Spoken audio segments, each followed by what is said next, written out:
Genesis 20. From there, Abraham journeyed toward the territory of the Negeb, and lived between Kadesh and Shur. And he sojourned in Gerar. And Abraham said of Sarah, his wife, "She is my sister." And Abimelech, king of Gerar, sent and took Sarah.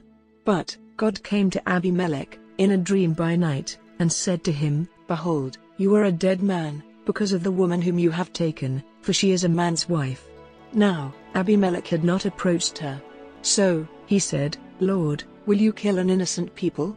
Did not he himself say to me, 'She is my sister'?" And she herself said, "He is my brother. In the integrity of my heart, and the innocence of my hands, I have done this." Then God said to him in the dream, "Yes, I know that you have done this in the integrity of your heart, and it was I who kept you from sinning against me. Therefore I did not let you touch her. Now then, return the man's wife, for he is a prophet, so that he will pray for you, and you shall live. But if you do not return her, know that you shall surely die, you and all who are yours."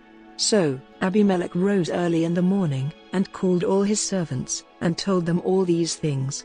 And the men were very much afraid. Then Abimelech called Abraham, and said to him, "What have you done to us? And how have I sinned against you, that you have brought on me, and my kingdom, a great sin? You have done to me things that ought not to be done." And Abimelech said to Abraham, "What did you see, that you did this thing?" Abraham said, "I did it because I thought, there is no fear of God at all in this place, and they will kill me, because of my wife. Besides, she is indeed my sister, the daughter of my father, though not the daughter of my mother, and she became my wife. And when God caused me to wander from my father's house, I said to her, 'This is the kindness you must do me. At every place to which we come, say of me, he is my brother.' Then Abimelech took sheep, and oxen, and male servants, and female servants, and gave them to Abraham, and returned Sarah, his wife, to him. And Abimelech said, 'Behold, my land is before you, dwell where it pleases you.' To Sarah he said, 'Behold, I have given your brother 1,000 pieces of silver. It is a sign of your innocence in the eyes of all who are with you, and before everyone, you are vindicated.'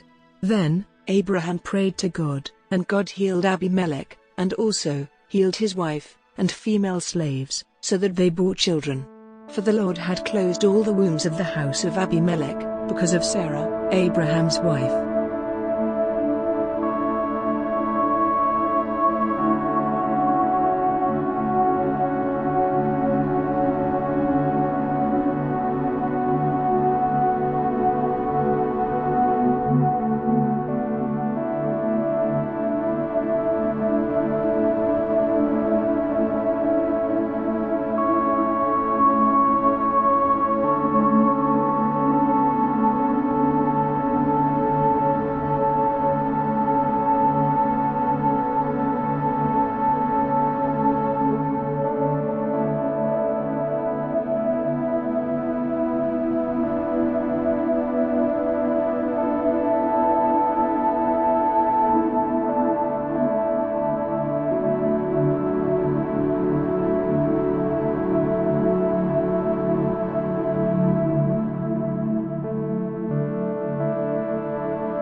Genesis 21. The Lord visited Sarah, as he had said, and the Lord did to Sarah, as he had promised. And Sarah conceived, and bore Abraham a son in his old age, at the time of which God had spoken to him. Abraham called the name of his son, who was born to him, whom Sarah bore him, Isaac. And Abraham circumcised his son Isaac, when he was 8 days old, as God had commanded him. Abraham was 100 years old, when his son Isaac was born to him. And Sarah said, God has made laughter for me. Everyone who hears will laugh over me. And she said, who would have said to Abraham, that Sarah would nurse children? Yet, I have borne him a son, in his old age. And the child grew, and was weaned. And Abraham made a great feast, on the day that Isaac was weaned. But Sarah saw the son of Hagar the Egyptian, whom she had borne to Abraham, laughing. So she said to Abraham, cast out this slave woman, with her son, for the son of this slave woman shall not be heir, with my son Isaac. And the thing was very displeasing to Abraham, on account of his son. But God said to Abraham, be not displeased because of the boy, and because of your slave woman. Whatever Sarah says to you, do as she tells you, for through Isaac shall your offspring be named. And I will make a nation of the son of the slave woman also, because he is your offspring. So Abraham rose early in the morning, and took bread, and a skin of water, and gave it to Hagar, putting it on her shoulder, along with the child, and sent her away. And she departed, and wandered in the wilderness of Beersheba. When the water in the skin was gone, she put the child under one of the bushes. Then she went and sat down, opposite him a good way off, about the distance of a bowshot, for she said, let me not look on the death of the child. And as she sat opposite him, she lifted up her voice, and wept. And God heard the voice of the boy, and the angel of God called to Hagar from heaven, and said to her, what troubles you, Hagar? Fear not, for God has heard the voice of the boy, where he is. Up, lift up the boy, and hold him fast with your hand, for I will make him into a great nation. Then God opened her eyes, and she saw a well of water. And she went and filled the skin with water, and gave the boy a drink. And God was with the boy, and he grew up. He lived in the wilderness, and became an expert with the bow. He lived in the wilderness of Paran, and his mother took a wife for him from the land of Egypt. At that time, Abimelech and Phicol, the commander of his army, said to Abraham, God is with you in all that you do. Now, therefore swear to me here by God, that you will not deal falsely with me, or with my descendants, or with my posterity, but as I have dealt kindly with you, so you will deal with me, and with the land where you have sojourned. And Abraham said, I will swear. When Abraham reproved Abimelech about a well of water that Abimelech's servants had seized, Abimelech said, I do not know who has done this thing. You did not tell me, and I have not heard of it until today. So Abraham took sheep and oxen, and gave them to Abimelech, and the two men made a covenant. Abraham set 7 ewe lambs of the flock apart. And Abimelech said to Abraham, what is the meaning of these 7 ewe lambs that you have set apart? He said, these 7 ewe lambs you will take from my hand, that this may be a witness for me, that I dug this well. Therefore that place was called Beersheba, because there both of them swore an oath. So they made a covenant at Beersheba. Then Abimelech and Phicol, the commander of his army, rose up, and returned to the land of the Philistines. Abraham planted a tamarisk tree in Beersheba, and called there on the name of the Lord, the everlasting God. And Abraham sojourned many days in the land of the Philistines.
Genesis 22.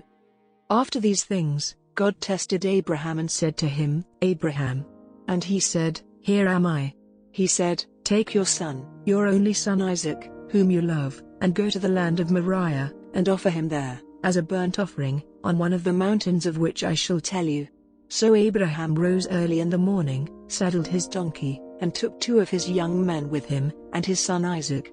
And he cut the wood for the burnt offering, and arose, and went to the place of which God had told him. On the 3rd day, Abraham lifted up his eyes, and saw the place from afar. Then Abraham said to his young men, Stay here with the donkey. I, and the boy, will go over there and worship, and come again to you. And Abraham took the wood of the burnt offering, and laid it on Isaac, his son. And he took in his hand the fire, and the knife. So they went, both of them together. And Isaac said to his father Abraham, My father. And he said, Here am I, my son. He said, Behold, the fire and the wood, but where is the lamb for a burnt offering? Abraham said, God will provide for himself the lamb for a burnt offering, my son. So they went, both of them together. When they came to the place of which God had told him, Abraham built the altar there, and laid the wood in order, and bound Isaac, his son, and laid him on the altar, on top of the wood. Then Abraham reached out his hand, and took the knife to slaughter his son. But the angel of the Lord called to him from heaven, and said, Abraham, Abraham. And he said, Here am I. He said, Do not lay your hand on the boy, or do anything to him, for now I know that you fear God, seeing you have not withheld your son, your only son, from me. And Abraham lifted up his eyes and looked, and behold, behind him was a ram, caught in a thicket by his horns. And Abraham went, and took the ram, and offered it up as a burnt offering, instead of his son. So Abraham called the name of that place, The Lord Will Provide.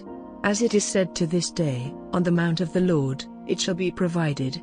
And the angel of the Lord called to Abraham a second time from heaven, and said, By myself, I have sworn, declares the Lord, because you have done this, and have not withheld your son, your only son, I will surely bless you, and I will surely multiply your offspring, as the stars of heaven, and as the sand that is on the seashore. And your offspring shall possess the gate of his enemies, and in your offspring shall all the nations of the earth be blessed, because you have obeyed my voice. So Abraham returned to his young men, and they arose, and went together to Beersheba. And Abraham lived at Beersheba. Now, after these things, it was told to Abraham, Behold, Milcah also has borne children to your brother Nahor, Uz, his firstborn, Buz, his brother, Kemuel, the father of Aram, Kesed, Hazo, Pildash, Jedlaf, and Bethuel. Bethuel fathered Rebekah. These 8, Milcah bore to Nahor, Abraham's brother. Moreover, his concubine, whose name was Reumah, bore Tebah, Gaam, Tahash, and Maacah.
Genesis 23. Sarah lived 127 years.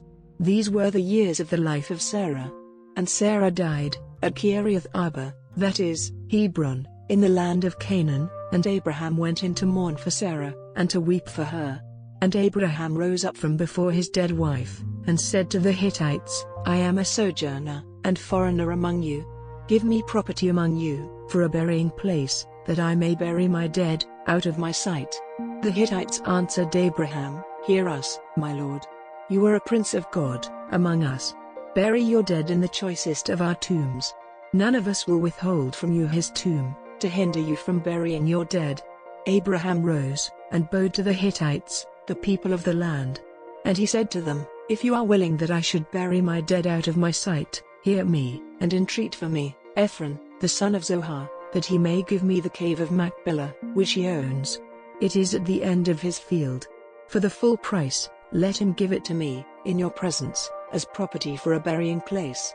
Now, Ephron was sitting among the Hittites, and Ephron, the Hittite, answered Abraham in the hearing of the Hittites, of all who went in at the gate of his city, No, my lord, hear me. I give you the field, and I give you the cave that is in it. In the sight of the sons of my people, I give it to you. Bury your dead. Then Abraham bowed down before the people of the land. And he said to Ephron, in the hearing of the people of the land, But if you will, hear me. I give the price of the field. Accept it from me, that I may bury my dead there. Ephron answered Abraham, My lord, listen to me. A piece of land worth 400 shekels of silver, what is that, between you and me? Bury your dead.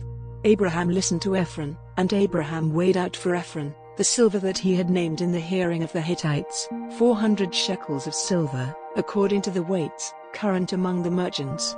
So, the field of Ephron in Machpelah, which was to the east of Mamre, the field with the cave that was in it, and all the trees that were in the field, throughout its whole area, was made over to Abraham, as a possession in the presence of the Hittites, before all who went in at the gate of his city. After this, Abraham buried Sarah, his wife, in the cave of the field of Machpelah, east of Mamre, that is, Hebron, in the land of Canaan. The field and the cave that is in it, were made over to Abraham as property, for a burying place by the Hittites.